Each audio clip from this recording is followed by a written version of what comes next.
We had different women housekeepers who would live with us that would help to make the dinner. My father also did the cooking, a little bit vague in my memory. The housekeeper would sit with us too. I don't remember the dinners that well. He was not there after school. I had a key. I would go to the store and buy myself some food, pea soup, cake, and cookies that I liked. My sister would come home. We would take a snack in the afternoon, and then we would go out and play with our friends. Recollection of his snoring loudly had to do with his drinking. Find him in the morning fully dressed, sleeping on the floor, so drunk he would miss the bed. He wouldn't drink during the week but on weekends. We had a sailboat for a while, and we would go out in the summertime on the boat. He was overpowering, wanted his way, and he wasn't a terrific sailor. As he got a little bit more drunk, he would lose control and walk and turn his pockets inside out to show us he had no money. And then he would be clumsy, and if we had a friend along, he embarrassed me terribly, very disgusted by him physically when he did these things.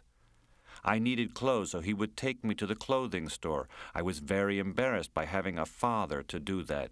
He didn't have the taste for it, and sometimes he made me buy clothes that I didn't like and forced me to wear them. I remember a Loden jacket that I hated.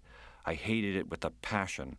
I felt very tomboyish because I didn't have women who could take care of me and give me advice. That was very hard. He would have the housekeepers, and several of them wanted to marry him. I remember one who was an educated woman, and she cooked very well, and she wanted so much to marry the professor. But it always ended in catastrophe. Ella and I would listen through the doors to follow the romantic developments. We knew exactly when they were fucking. I don't imagine he was a good fuck, drunk as he was, but we would always listen from behind the door and were aware of everything going on. But then the reality set in, his bossing them around, telling them even how to do the dishes. He was a professor of geology, and so he knew how to wash the dishes better than they did. There would be arguments and screaming. I don't think he hit the women, but there was always an unpleasant ending. When they left, it was always a crisis, and for me, there was always the expectation of the crisis. And when I was 12 and 13 and grew more interested in going out and meeting boys, I had a gang of girlfriends. He took that very hard. He would sit drinking gin by himself and fall asleep that way. I can't think of him, that isolated person who could not manage by himself without crying, as I am doing now. She left in 1945 when I was 8 years old. I don't remember when she left. I just remember being left. And then I remember when she came back the first time, 1947, at Christmas. She brought some toy animals that made noises. My sense of desperation. I wanted my mother back. Ella and I were again listening now to what she and our father were talking about behind the doors.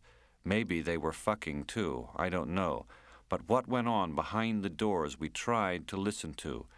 There were intense whispers and sometimes very loud arguments. My mother was there for 2 weeks, and it was a great relief when she left because the tension was so awful. She was a striking-looking woman, well-dressed, so worldly to me from living in Paris. He used to have a locked desk.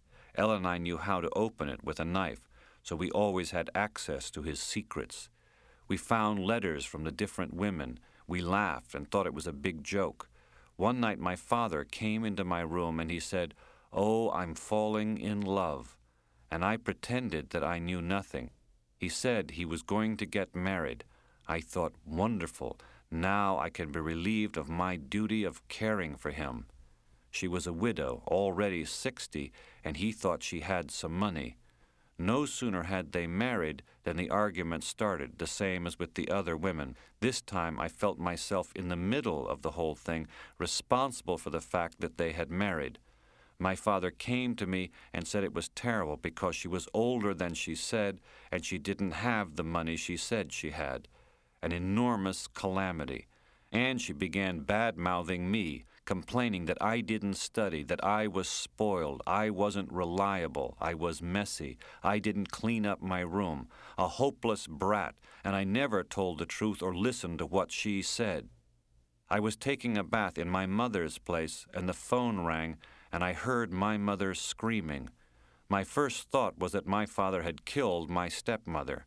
But my mother came into the bathroom and she said, "Your father is dead. I have to go to Cambridge." I said, "What about me?" She said, "You have to study and I don't think you should go." But I insisted that this was important for me, and so she let me come with her. Ella didn't want to come. She was afraid too, but I made her come. He had left a letter to Ella and me. I still have that letter. I have all the letters he sent me when I went to live with my mother. I haven't read them since he died. When I got them in the mail, I couldn't read them. To receive a letter from my father made me nauseated all day. My mother would finally make me open it. I would read it in her presence, or she would read it to me. "Why haven't you written your father who misses you?" in the third person. "Why haven't you written to your father who loves you so much? Why did you lie to me about the money?" Then the next day, "Oh, my beloved Rosanna, I did receive a letter from you, and I'm so happy." I didn't hate him, but he was a giant discomfort for me. He had gigantic power over me. He wasn't drunk every day because he had to teach. It was when he was drunk that he would come into my room late at night and lie in bed beside me. In February '50, I moved into my mother's apartment with Ella. I saw my mother as my rescuer. I adored her and looked up to her. I thought she was beautiful. My mother made me into a doll. Overnight, I became a popular young girl, with all the boys after me, and I got tall practically overnight. There was even a Rosanna Club, the boys told me, but the attention I got, I couldn't take in. I wasn't there. I was someplace else. It was hard. But I do remember that I suddenly became very prim-looking, striped little dresses and petticoats, and a rose in my hair for parties. My mother's mission in life was to justify her leaving. She said he would have killed her. Even when she picked up the phone to talk to him, she was afraid of him. Her veins would stick out and she'd go white. I think I heard it every day, one way or another, her justification for running away. She, too, hated when his letters would come, but she was too afraid of him not to make me read them. And there was a struggle over money. He didn't want to pay if I didn't live with him. It was always me, never Ella. I had to live with him or he wouldn't pay for me. I don't know how they resolved it. All I know is that there was always a struggle over money and me. There was something physically disgusting about him, the sexual part. I had then, and I still have, a strong physical distaste for him, for his lips. I thought they were ugly, and the way he held me, even in public, like a woman he loved instead of like a young girl. When he took me on his arm to take a walk, I felt I was in a grip I could never get out of. I got so frantic and busy doing other things that I was able for a while to forget about him. I went to France that next summer after his death, and at 14 I had a love affair. I stayed with a friend of my mother's, and there were all these boys, so I did forget him. But I was in a daze for years. I've been in a daze always. I don't know why he comes to haunt me now that I'm a woman in her 50s, but he does. I prepared myself to read his letters last summer by picking some flowers and making it pleasant, and when I started reading, I had to stop. I drank to survive. On the page following, every line of her handwriting had been scratched out so heavily that barely anything remained legible. He searched for the words to amplify. It was when he was drunk that he would come into my room late at night and lie in bed beside me. But all he could distinguish, even with microscopic scrutinizing, were the words, "white wine, my mother's rings, a torture day." And these were part of no discernible sequence. What she'd written here was not for the ears of the patients at that meeting, or for the eyes of anyone, herself included. But then he turned the page, and found some kind of exercise written out quite legibly, perhaps one she'd been assigned by her doctor. Reenactment of leaving my father at age 13, 39 years ago in February, first as I remember it, then as I would have liked it to happen. As I remember it. My father had picked me up at the hospital where I checked in a few days earlier to have a tonsillectomy. In spite of all my fear of him, I could tell that he was very happy to have me home, but I felt, as I often did with him, I can't quite pinpoint it, but made terribly uncomfortable by his breathing and his lips. I have no recollection of the act itself, just the vibration set off in me by his breathing and his lips. I never told Ella. I haven't to this day. I have told no one. Daddy told me that he and Irene did not get along very well, so she continued to complain about me, that I was a slob and didn't study or listen to what she had to say. Best for me to stay away from her as much as possible. Daddy and I were sitting in the living room after lunch. Irene was cleaning up in the kitchen. I felt weak and tired, but determined. I had to tell him now that I was leaving him, that everything was already planned. My mother had agreed to take me as long as, she stressed this repeatedly, it was my will to come and not her coercion that had made me. Legally, my father had custody over us, rather unusual at that time. My mother had given up all claims on us, since she felt we children should not be separated and she had few resources to bring us up. Besides, Daddy was likely to kill us all if we all left him. It's true that he had commented after reading in the newspapers about family tragedies where a husband actually killed everyone, including himself, that that was the right thing to do. I remember my father standing in front of me looking much older than 56, bushy white hair and a worn face, slightly stooped but still tall. He was pouring coffee into a cup. I told him boldly that I was leaving, that I had talked to my mother and she had agreed to let me come to her. He almost dropped his cup, and his face became ashen. Everything went out of him. He sat down, speechless. He did not frighten me by getting angry, which I had feared. Although I often defied him, I was always deadly afraid of him. But not this time. I knew I had to get out of there. If I didn't, I was dead. But all he could say was, I understand, but we must not let Irene know. We will only tell her that you are going to your mother to recuperate. Less than 6 months later, he hanged himself. How could I not believe I was responsible? As I would have liked it to happen. Feeling rather weak but happy that the surgery was over, I was glad to be going home. My father had picked me up at the hospital. It was a sunny January day. Daddy and I sat in the living room after finishing lunch. With my sore mouth, I could only drink liquids. I had no appetite, and I was also worried about starting to bleed. I had gotten scared in the hospital seeing other patients being readmitted because of slow bleeding. I was told you could bleed to death if it wasn't discovered in time. Daddy sat next to me on the sofa. He told me that he wanted to talk to me. He told me that my mother had called and told him that I might want to move to her now that I was a grown girl. Daddy said that he understood I was having a hard time. This had been a difficult year for everyone. There had been a lot of unhappiness between him and Irene, and he knew it had spilled over on me.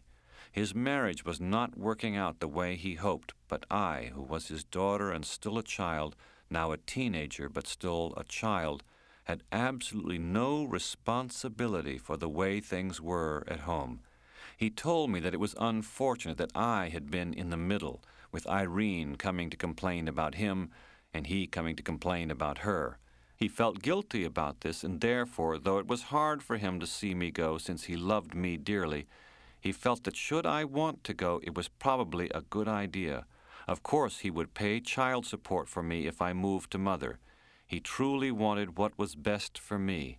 He went on to tell me that he had not been feeling well for a long time, often suffering from insomnia. I felt enormously relieved that he understood my problems. I would now at last have a mother to guide me. Also, I could come back any time I wanted. My room would always be there. Dear Father, today, while waiting for your letters to me to arrive at the hospital, I've decided to write a letter to you. The pain I felt then, the pain I feel now, are they the same? I would hope not, yet they feel identical, except today I am tired of hiding from my pain. My old hiding skill, being drunk, won't ever work again. I am not suicidal the way you were. I only wanted to die because I wanted the past to leave me alone and go away. Leave me alone, past. Let me sleep. So here I am. You have a daughter in a mental hospital. You did it. Outside it is a beautiful fall day, clear blue sky, the leaves changing. But within, I am still terrified. I will not say that my life has been wasted, but do you know that I was robbed by you? My therapist and I have talked about it, and I know now that I was robbed by you of the ability to have a normal relationship with a normal man. Ella used to say that the best thing you did was to commit suicide. That's how simple it is for Ella, my unmolested sister, with all her lovely children. What a strange family I come from. Last summer when I was at Ella's, I visited your grave. I had never been back since your funeral. I picked some flowers and put them on your stone. There you lay next to Grandpa and Grandma Kavanaugh. I wept for you and for the life that ended so horribly. You nebulous figure, so abstract and yet so crucial to me. Please let God watch over me when I have to undertake my task tomorrow night. Your daughter in a mental hospital, Rosanna. By 8:10 he had read everything 3 times over, and she still had not returned to the room. He studied the father's photo, looking in vain for a visible sign of the damage done him and the damage he'd done. In the lips she hated, he could see nothing extraordinary. Then he read, as much as he could stand, of a step-by-step guide for families of chemically dependent persons, a paperback book on the table beside her pillow that was undoubtedly intended to brainwash him once she had returned home to displace Drenka from their bed. Here he was introduced to Cher and Identify, who soon were to become household helpers like Happy, Sleepy, or Grumpy, or Doc. Emotional pain, he read, can be broad and deep. It hurts to become involved in arguments. And what about the future? Will things keep getting worse? He left on the desk the file cabinet key that he'd found in her riding boot, but before he went down to the nurse's station to ask where Rosanna might be, he returned to her notebook and took 15 more minutes to make a contribution of his own directly below the letter she had written to her late father earlier that day. He did nothing to disguise his handwriting. Dear little Rosanna, of course you are in a mental hospital. I warned you again and again about separating yourself from me and separating me from pretty little Helen Kiley. Yes, you are mentally ill. You have completely lost yourself to drink and cannot retrieve yourself on your own. But your letter today still gave me a real shock. If you want to take legal action, go ahead, even though I am dead. I never did expect that death would bring me any peace.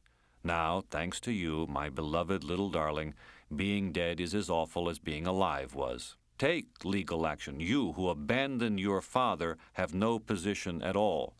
For 5 years, I lived entirely for you. Because of the expenses of your education, your clothes, etc., I was never able to be secure on a professor's salary.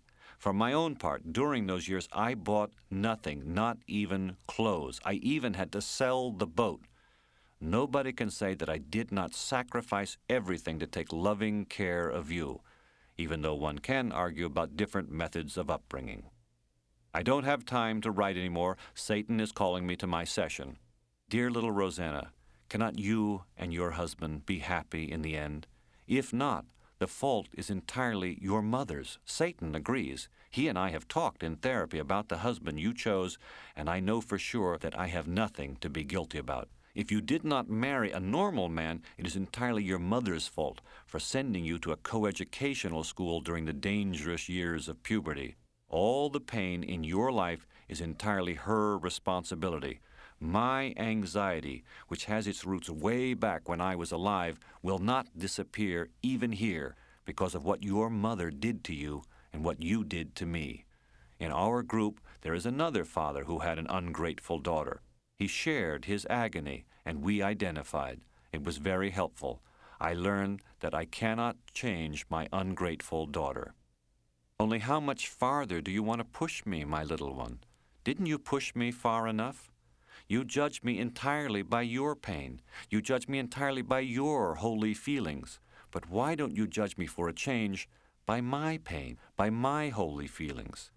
How you cling to your grievance, as though in a world of persecution you alone have a grievance.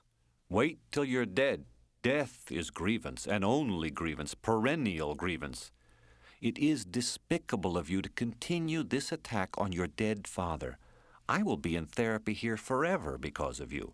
Unless, dear little Rosanna, you were somehow to find it in you to write just a few thousand pages to grieving Papa to tell him how remorseful you are for everything you did to ruin his life.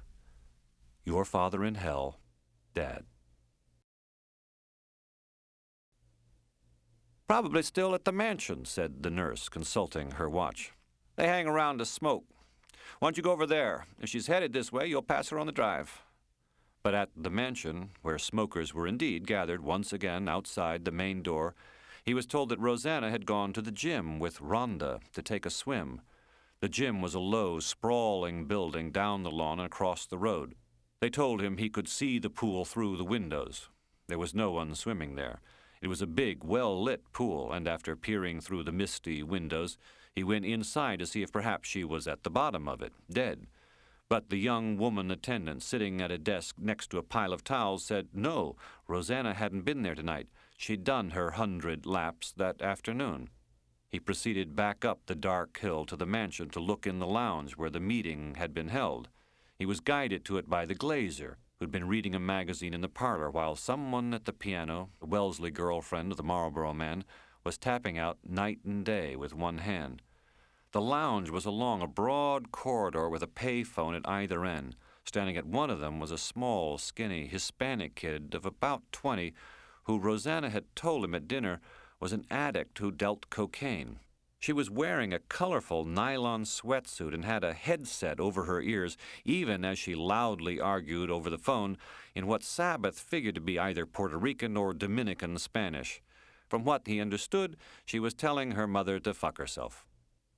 In the lounge, a large room with a television set at the far end, there were couches and lots of easy chairs scattered about, but it was empty now except for two elderly women quietly playing cards at a table beside a standing lamp. One was a gray-haired patient, dumpy but with a becoming air of antique jadedness, whom several of the patients had jokingly applauded when she'd appeared 20 minutes late in the dining room doorway. "My public," she had said grandly in her high-born New England accent, and curtsied. "This is the P.M. performance," she announced, fluttering into the room on her toes. "If you're lucky, you can come to the A.M. performance." The woman playing cards with her was her sister, a visitor, who must also have been in her late 70s. "Have you seen Rosanna?" Sabbath called over to them. "Rosanna," replied the patient, "is seeing her doctor." "It's 8:30 at night." "The suffering that is the hallmark of human affairs," she informed him, "does not diminish at eventide. To the contrary. But you must be the husband who is of such great importance to her." "Yes, yes," cannily sizing him up, girth, height, beard, baldness, costume, she said with a gracious smile. "That you are a very great man is unmistakable." On the second floor of the mansion, Sabbath made his way past a row of patients' rooms to the end of the corridor and a nurse's stations that was about twice the size of the one at Roderick House, a lot less bright and cheery, but mercifully without the Peanuts posters. Two nurses were doing some paperwork, and atop a low file cabinet, swinging his legs and drinking what looked from both the plastic sack full of Pepsis at his side and the wastebasket at his feet to be his sixth or seventh soda, sat a muscular young man with a dark chin beard, wearing black jeans, a black polo shirt, and black sneakers, who vaguely resembled the Sabbath of some 30 years ago. He was expounding to one of the nurses in an impassioned voice. From time to time she glanced up to acknowledge what he was saying, but then went right back to her paperwork. She herself couldn't have been much more than 30, chunky, robust, clear-eyed, with dark hair clipped neatly short, and she gave Sabbath a friendly wink when he appeared at the door. She was one of the two nurses who had searched Rosie's suitcases the afternoon they arrived. "Ideological idiots," proclaimed the young man in black. "The third great ideological failure of the 20th century. The same stuff: fascism, communism, feminism. All designed to turn one group of people against another group of people. The good Aryans against the bad others who oppress them. The good poor against the bad rich who oppress them. The good women against the bad men who oppress them. The holder of the ideology is pure and good and clean, and the other is wicked. But do you know who is wicked? Whoever imagines himself to be pure is wicked. I am pure. You are wicked. How can you swallow that stuff, Karen?" "I don't, Donald," the young nurse replied. "You know I don't. She does. My ex-wife does. I am not your ex-wife. There is no human purity. It does not exist. It cannot exist," he said, kicking the file cabinet for emphasis. "It must not and should not exist, because it is a lie. Her ideology is like all ideologies, founded in a lie. Ideological tyranny. It's a disease of the century. The ideology institutionalizes the pathology. In 20 years, there will be a new ideology. People against dogs. The dogs are to blame for our lives as people. Then, after the dogs, there will be what? Who will we blame for corrupting our purity?" "I hear where you're coming from," mumbled Karen while she attended to the work on her desk. "Excuse me," said Sabbath. He leaned into the room. "I don't mean to interrupt a man whose aversions I wholeheartedly endorse, but I am looking for Rosanna Sabbath, and I have been told she is seeing her doctor. Anyway, this can be established as fact." "Rosanna's in Roderick's," said the Donald in black. "But she's not there now. I can't find her. I came all this way, and I've lost her. I am her husband." "Are you? We've heard so many wonderful things about you in group," Donald said, again whacking both sneakers against the file cabinet and reaching into the plastic sack for a Pepsi. "The great god Pan." "The great god Pan is dead," a deadpan Sabbath informed him. "But I see, Centaurian now, that you are a young fellow unafraid of the truth. What are you doing in a place like this?" "Trying to leave," said Karen, rolling her eyes like an exasperated kid. "Donald's been trying since 9 this morning. Donald's been graduated but can't go home." "I have no home. The bitch destroyed my home." 2 years ago, he told Sabbath, who by now had come into the room and taken an empty chair beside the wastebasket. "I came back from a business trip one night. My wife's car isn't in the driveway. I go into the house and it's empty. All the furniture is gone. All she left was the album with the wedding pictures. I sat on the floor and looked at the wedding pictures and cried. I came home from work every day and looked at the wedding pictures and cried. And, like a good boy, drank your dinner," said Karen. "The booze was only to quell the depression. I got over that. I'm in the hospital," he told Sabbath, "because she is getting married today. Got married today. She married another woman. A rabbi married them. And my wife is not Jewish." Said Karen. "But the other woman is Jewish," asked Sabbath. "Yeah. The rabbi was there to please the other woman's family. How's that?" "Well," said Sabbath gently, "rabbis occupy an exalted position in the Jewish mind." "Fuck that. I'm Jewish. What the fuck is a rabbi doing marrying 2 lesbos? You think in Israel a rabbi would do it? No, only in Ithaca, New York." "To embrace humanity in all its glorious diversity," asked Sabbath, professorially stroking his beard, "is that a long-standing peculiarity of the Ithaca rabbinate?" Fuck no, they're rabbis. They're assholes. Language, Donald. It was the other nurse speaking now, clearly a tough one, seasoned, hardened, and tough. Time for vital signs, Donald. It'll be time for meds soon. We're going to get busy here. What are your plans? Have you made any plans? I'm leaving, Stella. Good. When? After vital signs. I want to be sure to say goodbye to everybody. You have been saying goodbye to everybody all day long, Stella reminded him. Everybody in the mansion has taken you for a walk and told you you can make it. You can make it. You are going to make it. You won't stop at a bar to have a drink. You will drive straight to your brother's house in Ithaca. My wife is a lesbian. Some asshole rabbi married her today to another woman. You don't know this for sure. My sister-in-law was there, Stella. My ex-wife stood on the chuppah with this broad, and when the time came, she broke the glass. My wife is a shiksa. The two of them are lesbians. This is what Judaism has come to? I can't believe it. Donald, be kind, said Sabbath. Don't disparage the Jews for wanting to be with it. Even the Jews are up against it in the age of total schlock.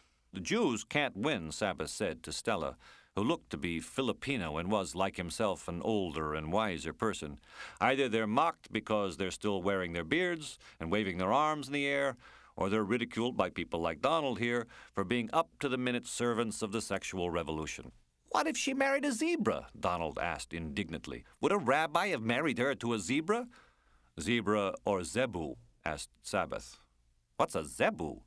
A zebu is an East Asian cow with a large hump. Many women today are leaving husbands for zebus. Which did you say? Zebra. Well, I think not. A rabbi wouldn't touch a zebra. Can't. They don't have cloven hoofs. For a rabbi to officiate at the marriage of a person to an animal, the animal has to chew its cud and have a cloven hoof. A camel. A rabbi can marry a person to a camel. A cow. Any kind of cattle. Sheep. Can't marry someone to a rabbit, however, because even though a rabbit chews its cud, it doesn't have a cloven hoof.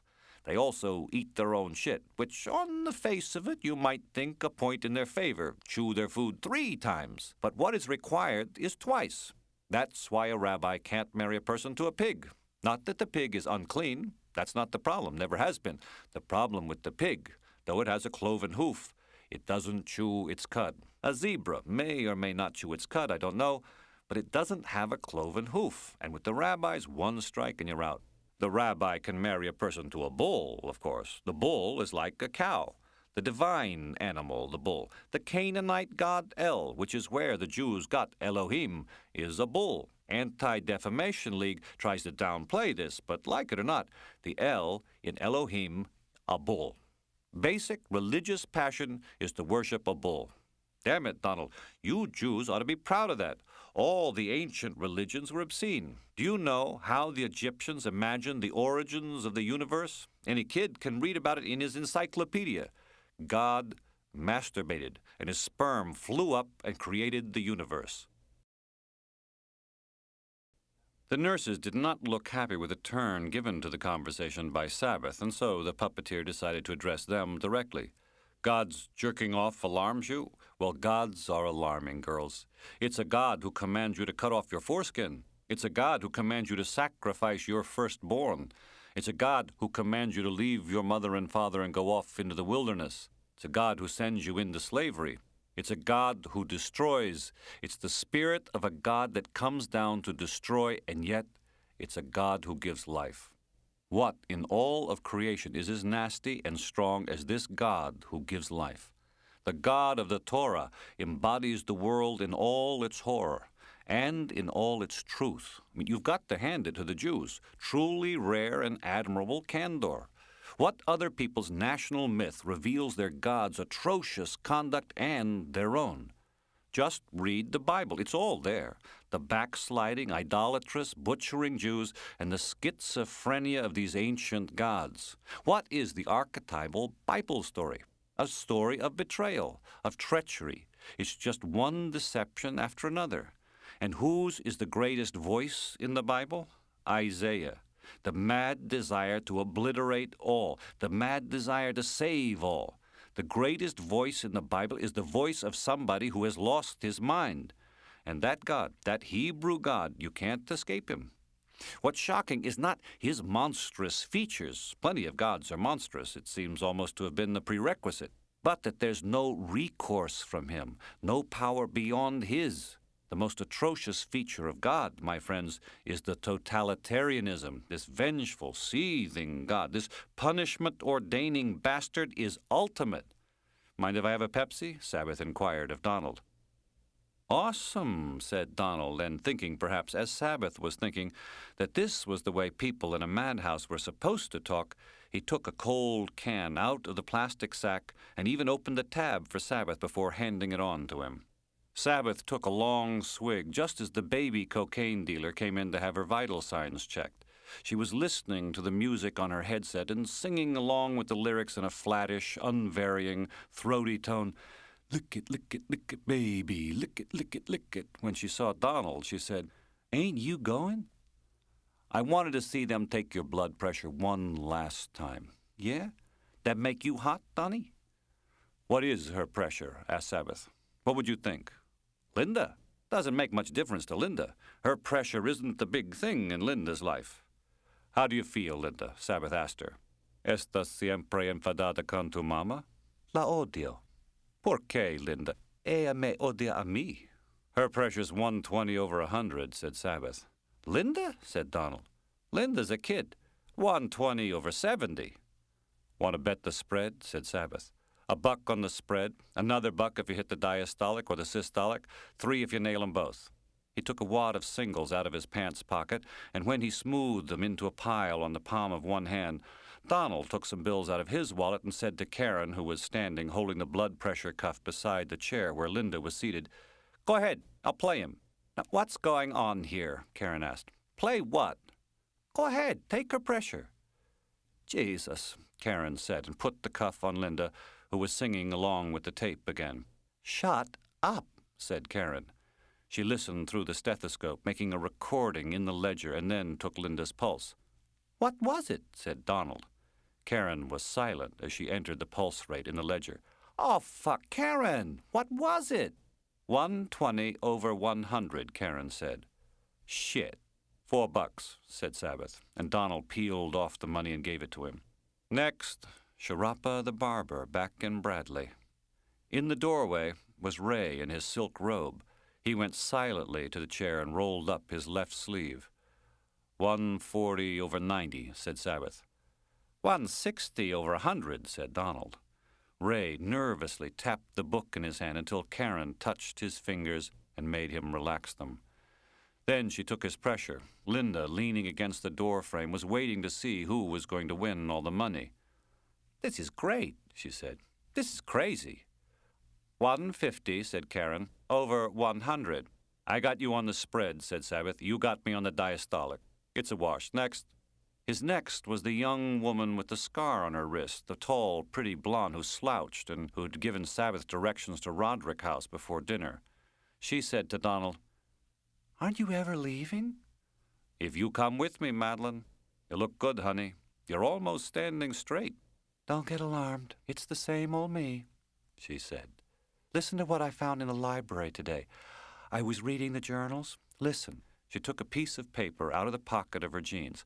"I copied it from a journal, word for word, Journal of Medical Ethics. It is proposed that happiness," glancing up, she said, "there, italics, it is proposed that happiness be classified as a psychiatric disorder and be included in future editions of the major diagnostic manuals under the new name Major Affective Disorder Pleasant Type.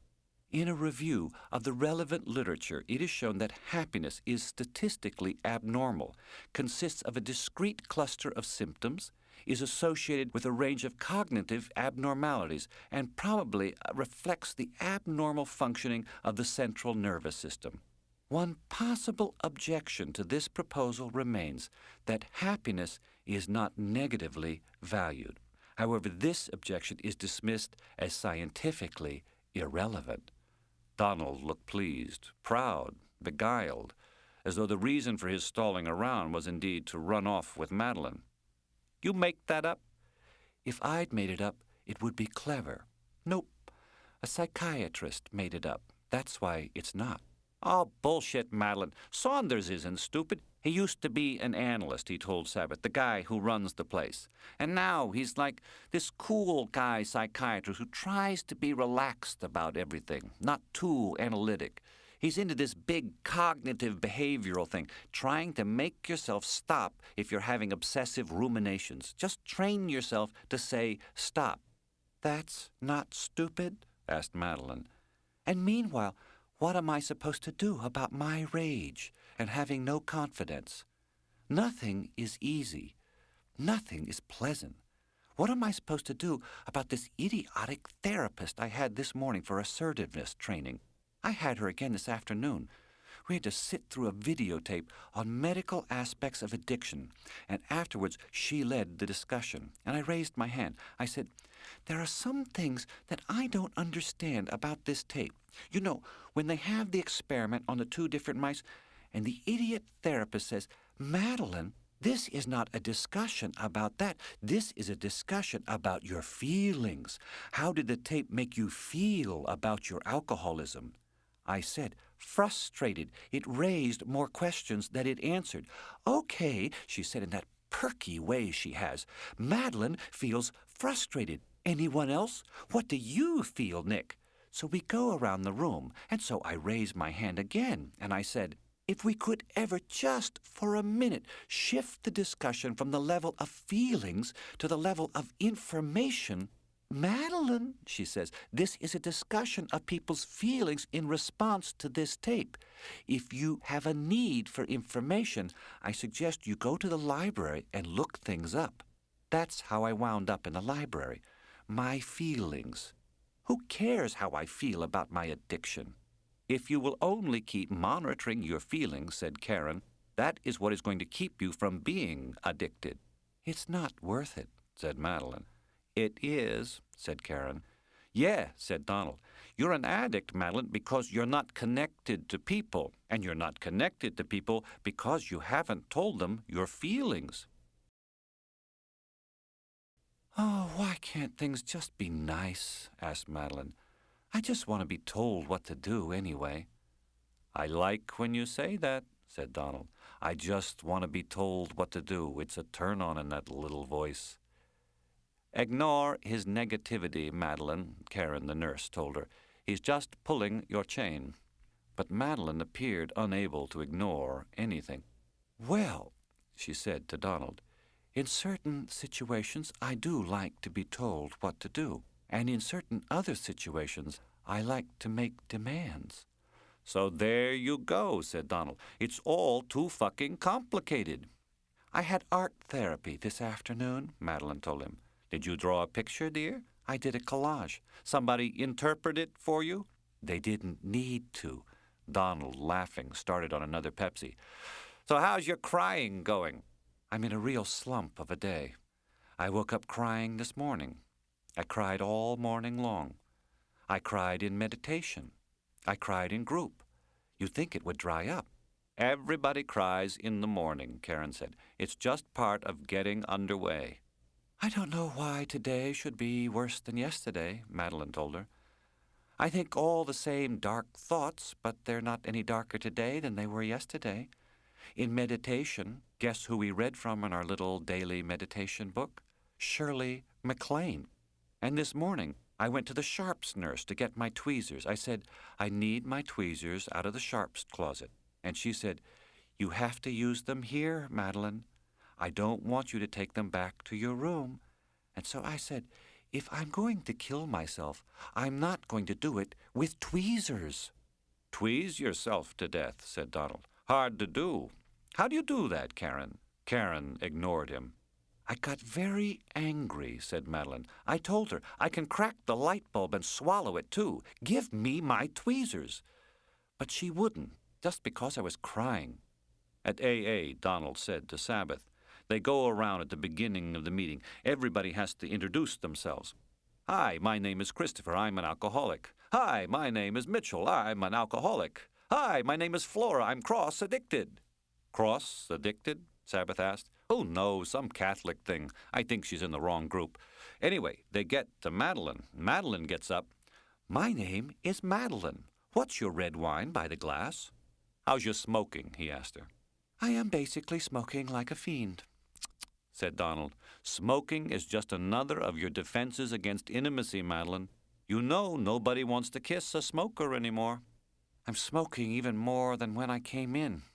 A couple months ago, I really thought I had it licked, said Donald. Could the word be licked? I was going to, but I thought I'm just not using that word around him. You know, nothing is easy. Nothing. It's making me nervous. I press 1 for this, press 2 for that. What am I supposed to do about being left on hold all day? Everything is such a fight. I'm still fighting my managed care from the first time I was here. They keep telling me I should have called them when I was admitted to the Poughkeepsie ICU. I was in a fucking coma. It's hard to push 1 and push 2 when you're in a coma. And even if you could, they don't have phones in the ICU. You were in a coma? Asked Sabbath. What is that like? You're in a coma. You're out, said Madeline in the voice that didn't sound as though it had seen much change since she was a 10-year-old. You're unresponsive. It's not like anything. This gentleman is Rosanna's husband, Donald said to her. Ah, said Madeline, her eyes widening. Madeline is an actress. When she's not in coma, she's in the soaps. She's a very wise girl who wants from life no more than to die by her own hand. She left her family an endearing suicide note, 10 words. I don't know what I did to deserve this gift. Mr. Sabbath wants to bet on your blood pressure. Under the circumstances, that is very kind of him, she replied. 120/80, said Sabbath. And what do you bet? Madeline asked Donald. I bet low, honey. I bet 90/60. Hardly living, said Madeline. Wait a minute, said Stella, the Filipino nurse. What is this? She got up from the desk to confront the gamblers.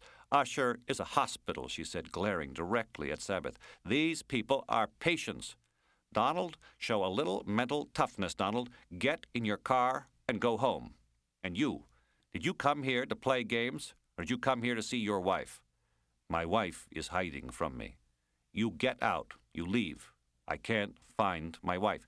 Beat it, she told him. Go reside with the gods. Sabbath waited around the corner from the nurse's station until Madeline's blood pressure had been taken and she appeared in the corridor alone.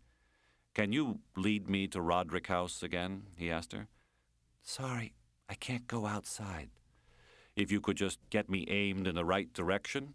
Together they walked down the staircase to the first floor. She went as far as the porch where, from the top of the steps, she pointed to the lights of Roderick House. It's a beautiful fall night, said Sabbath. Walk me there.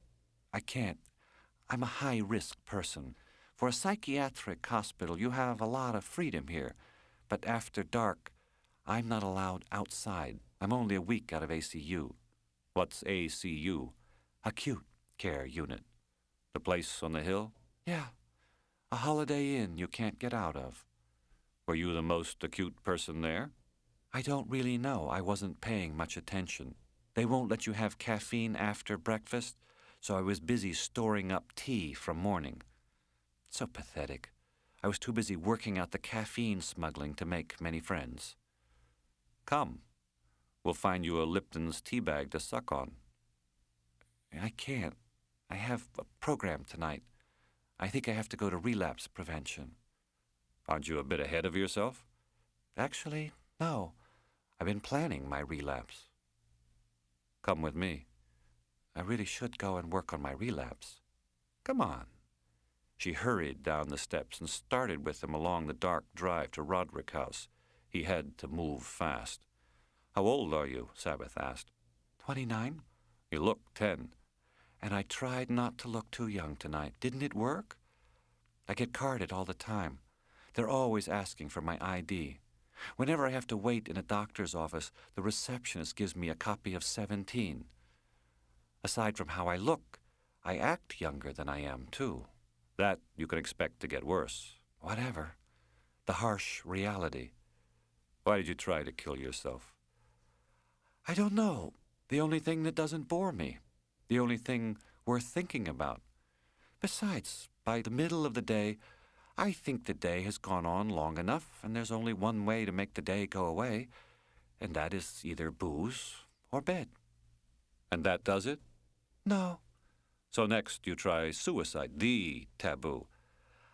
I try it because I'm confronting my own mortality ahead of my time, because I realize it's the critical question, you see. The messiness of marriage and children and career and all that, I've already realized the futility of it all without having had to go through it all. Why can't I just be fast-forwarded? You've got a mind, don't you? I like the mosaic it makes. I'm wise and mature beyond my years. Mature beyond your years and immature beyond your years. What a paradox.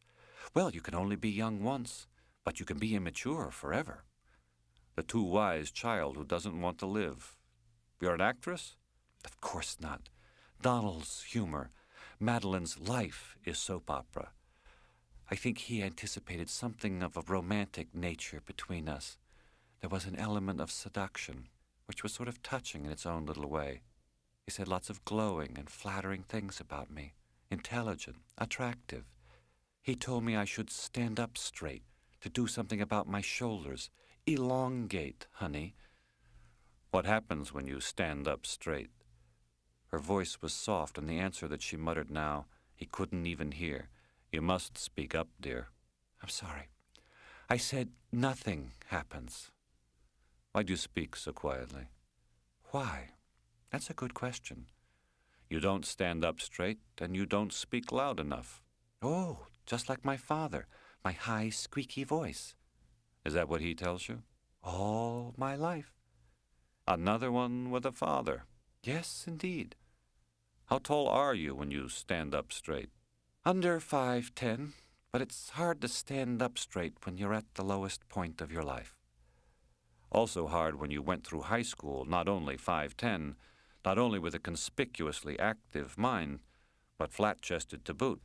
Golly, a man understands me. Not you. Tits. I understand tits. I have been studying tits since I was 13 years old. I don't think there's any other organ or body part that evidences so much variation in size as women's tits. I know, replied Madeline, openly enjoying herself suddenly and beginning to laugh. And why is that? Why did God allow this enormous variation in breast size? Isn't it amazing? There are women with breasts 10 times the size of mine, or even more. True? That is true. People have big noses, she said. I have a small nose. But are there people with noses 10 times the size of mine? 4 or 5, max. I don't know why God did this to women. The variation, Sabbath offered, accommodates a wide variety of desires, perhaps. But then, he added, thinking again, breasts, as you call them, are not there primarily to entice men. They're there to feed children. But I don't think size has to do with milk production, said Madeline. No, that doesn't solve the problem of what this enormous variation is for. Maybe it's that God hasn't made up his mind. That's often the case. Wouldn't it be more interesting, asked Madeline, if there were different numbers of breasts? Mightn't that be more interesting? You know, some women with 2, some with 6. How many times have you tried to commit suicide? Only twice. How many times has your wife tried? Only once, so far. Why? Forced to sleep with her old man. As a kid, her father's girl. Was she really? They all say that. It's the simplest story about yourself that explains everything. It's the house specialty.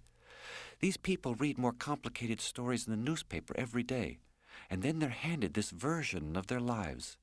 In Courage to Heal, they've been trying for 3 weeks to get me to turn in my dad. The answer to every question is either Prozac or incest. Talk about boring. All the false introspection. It's enough in itself to make you suicidal. Your wife is one of the 2 or 3 I can even stand to listen to. She's elegant-minded by comparison with the others. Her desire is passionate to face the losses. She doesn't back away from the excavation. But you, of course, find nothing redeeming in these reflections back on origins. Don't I? I wouldn't know. Well, They're trying to confront this awful stuff with their raw souls, and it's way, way beyond them. And so they say all those stupid things that don't sound much like reflections. Still, there's something about your wife that, in its own way, has a certain heroism. The way she stood up to an excruciating detox. There's a kind of deliberateness to her that I sure don't have. Running around here collecting shards of her past, struggling with her father's letters. Don't stop. You get more and more elegant-minded by the moment.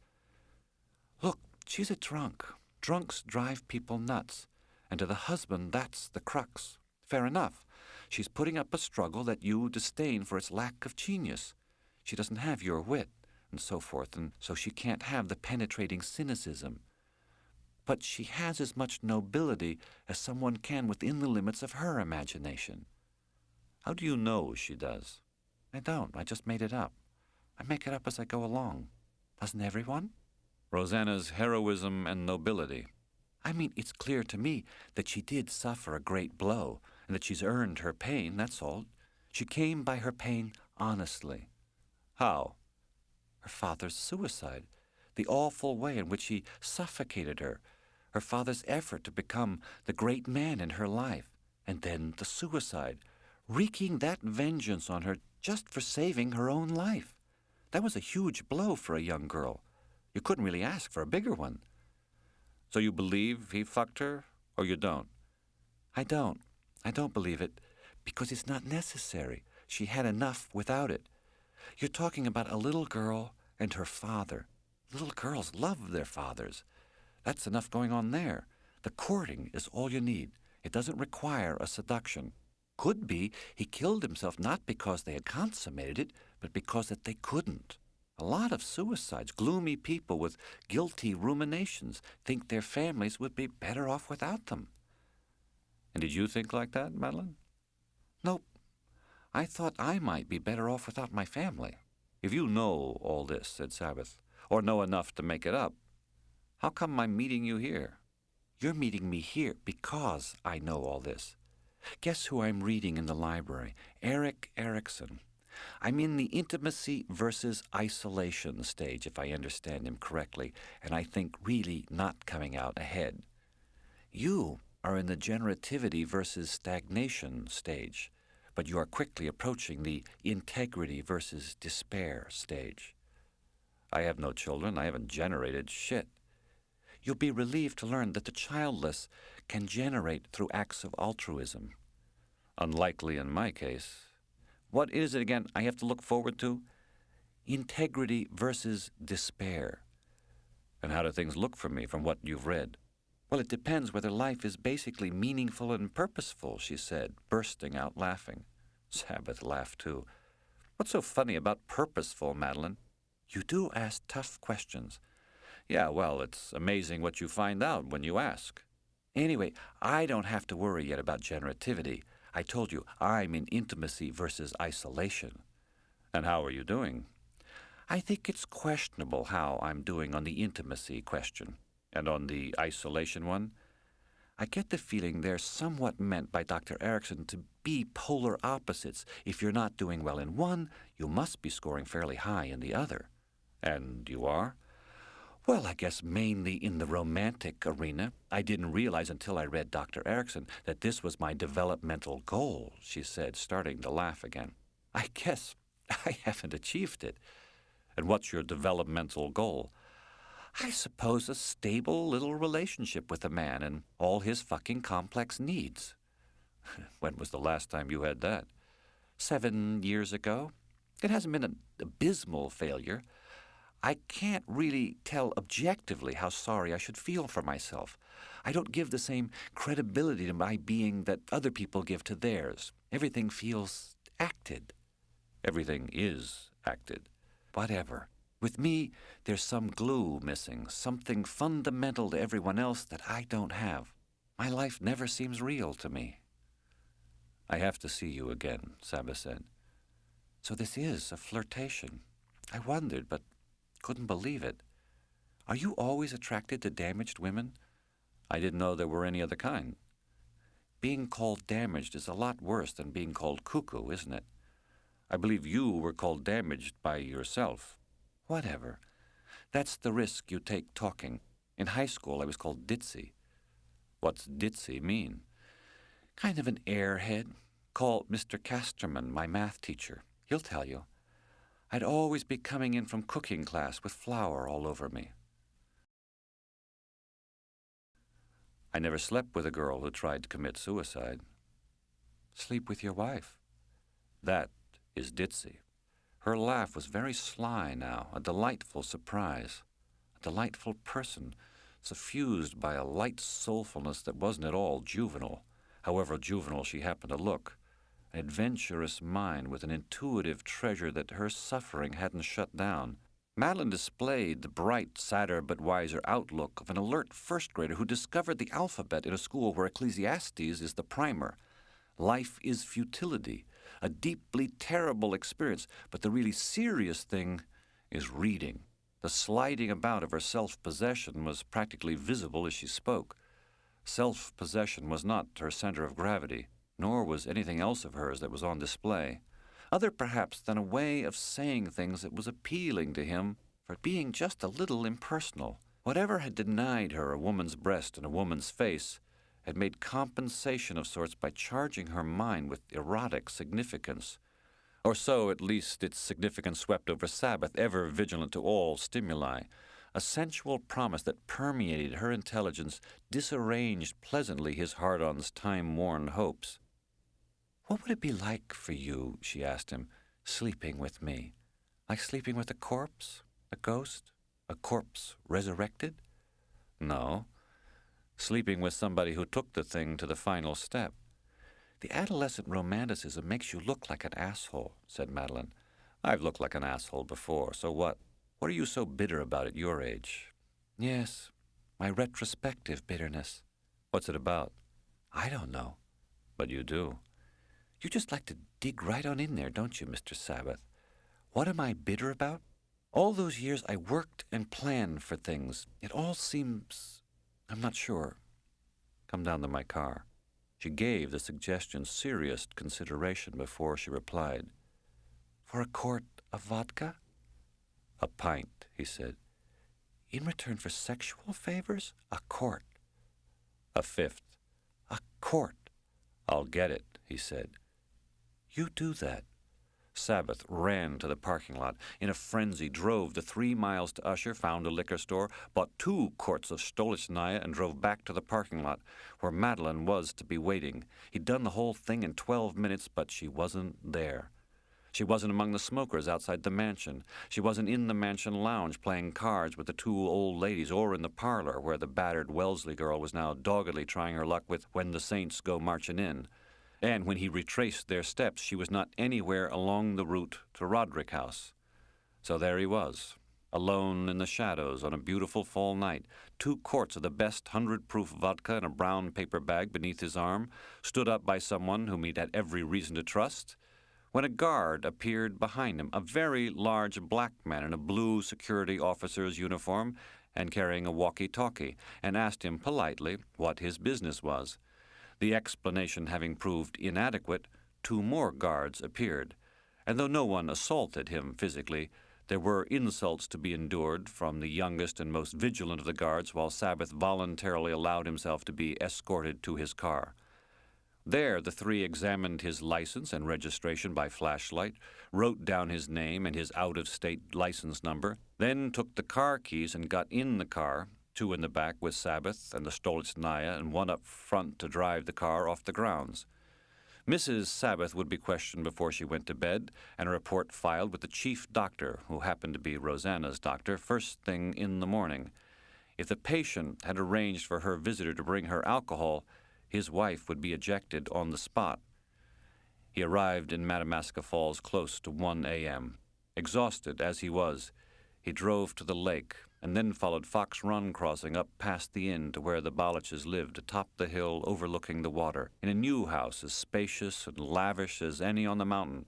The house was the realization for Matya of a dream, the dream of a grand family castle that was a country unto itself. And the dream dated back to elementary school when, for homework, he had to write about his parents and tell the teacher truthfully, like a good pioneer, what their relationship was to the regime.